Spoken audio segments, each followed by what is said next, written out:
வணக்கம். சாந்தி entertainment channel. இன்றைக்கி வந்து காலை டிஃபன் இட்லி ஊற்றியாச்சு. இட்லி வந்துட்டுருக்குங்க. அதுக்கு தொட்டுக்க கத்திரிக்காயும் பீக்கங்காயும் சட்னி மாதிரி, சிதம்பரம் கோஸ்து இல்லாமல் சட்னி மாதிரி பண்ண போகிறோம். அதுக்கு தேவையான பொருள் வெங்காயம், கருவேப்பிலை, பாருங்க, கோஸ்து பொடி, பெருங்காயத்தூள் கொஞ்சம்,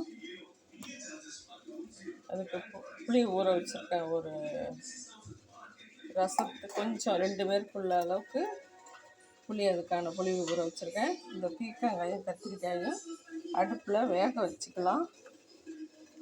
வெந்த அப்புறம் அதை வடிகட்டி மிக்சியில் அரைச்சிட்டு அதுக்கப்புறம் தாங்க கூட்டி போட்டு கொஸ்து வைக்க முடியும். அந்த கொஸ்துன்னு சொல்லலாம், பீக்கங்காயும் கத்திரிக்காயும் கடைசல்னு சொல்லலாம். இது வந்து இட்லி தோசைக்கு சூப்பராக இருக்கும். இது வெந்ததும்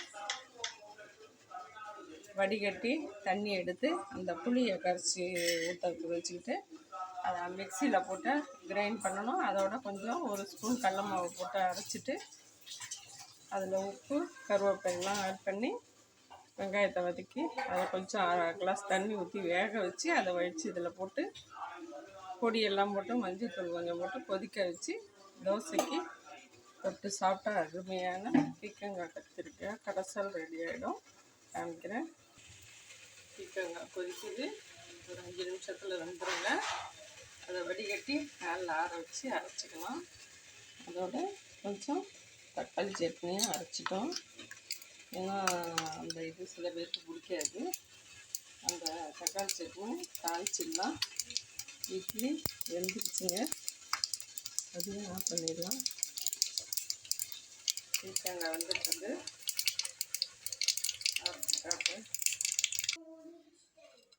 பீக்கங்காய் வெந்துருச்சுங்க. தண்ணி ஏதோ வடித்து எடுத்துட்டேன். ஃபேனில் கொட்டி ஆற வச்சிடலாம். ஆறுனது அரைச்சிக்கலாம். தாளிக்க போகிறோம். எண்ணெய் ஊற்றியாச்சு. கடுகு போட்டுக்கலாம். உளுத்தம்பருப்பு, கடலைப்பருப்பு போடணும். நான் கடலைப்பருப்பு வேண்டான்னு உளுந்து மட்டும்தான் போடுறேன். நீங்கள் கடலைப்பருப்பும் போட்டுக்கலாம்.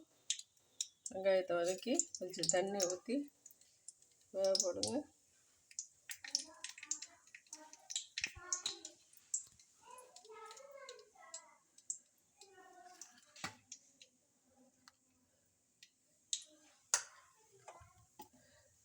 கடுகு வெடித்ததும்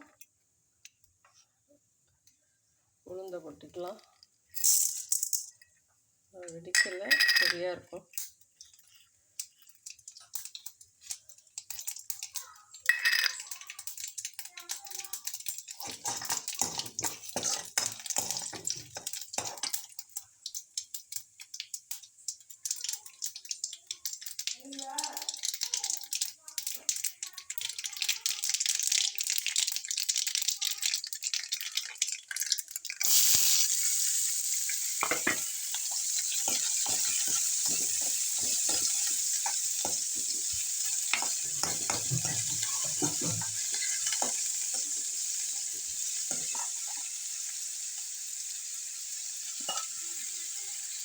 அவ்வளோதான், கொஞ்ச நாள் தண்ணியில் வேகட்டும்.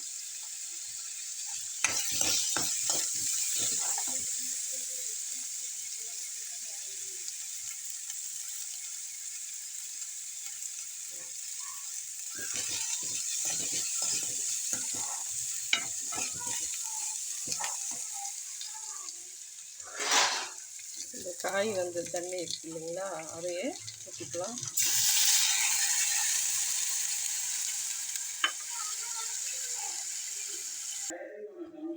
காய் வெந்துடுச்சு. மிக்சியில் போட்டேன். 1 ஸ்பூன் கடல மாவும் போட்டிருக்கேன். எல்லாத்தையும் அரைச்சிட்டு வந்து இந்த வேகிற வெங்காயத்தில் கொட்டி பொடியெல்லாம் போட்டுடலாம்.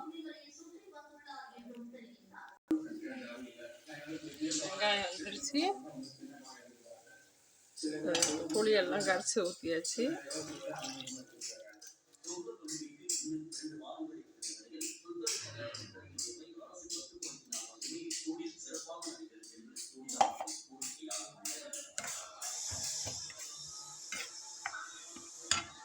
இதில் வந்து உப்பு, கொஸ்து பொடி,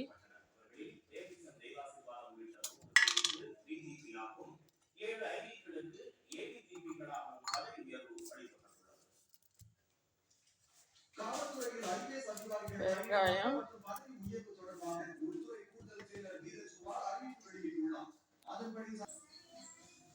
கொஞ்சமாக கொத்தமல்லி தழை, மஞ்சத்தூள் போட்டேன். இது பச்சையாக தான் இருக்கும், பீக்கங்காங்கிறதுனால பச்சையாக இருக்கும். அந்த கொஸ்து பொடி கொஞ்சம் தாங்க போடணும். அது வந்து மல்லி வாடை வரும். கொஞ்சமாக காரப்பொடி போட்டுங்க. காரத்துக்கு காரப்பொடி கொஞ்சம் போட்டுக்கிட்டு, வாசனைக்கு கொஸ்து பொடி. இது வந்து கொதிச்சதும் டேஸ்ட்டு பார்த்துட்டு பத்தலைன்னா இன்னும் கொஞ்சம் காரப்பொடி போட்டுக்கலாம். இட்லிக்கு தானே, அதனால் இது போரும். கத்திரிக்காயும் பீக்கங்காயும் கடைசல் கொதிக்கட்டும், பார்க்கலாம். பாருங்க, கொஸ்து கொதிச்சிருச்சு, ரெடி ஆகிட்டு அடுப்பை ஆஃப் பண்ணிடுறேன். அவ்வளோதாங்க. இட்லியில் எடுத்து ஊற்றி சாப்பிட்டுக்கலாம்.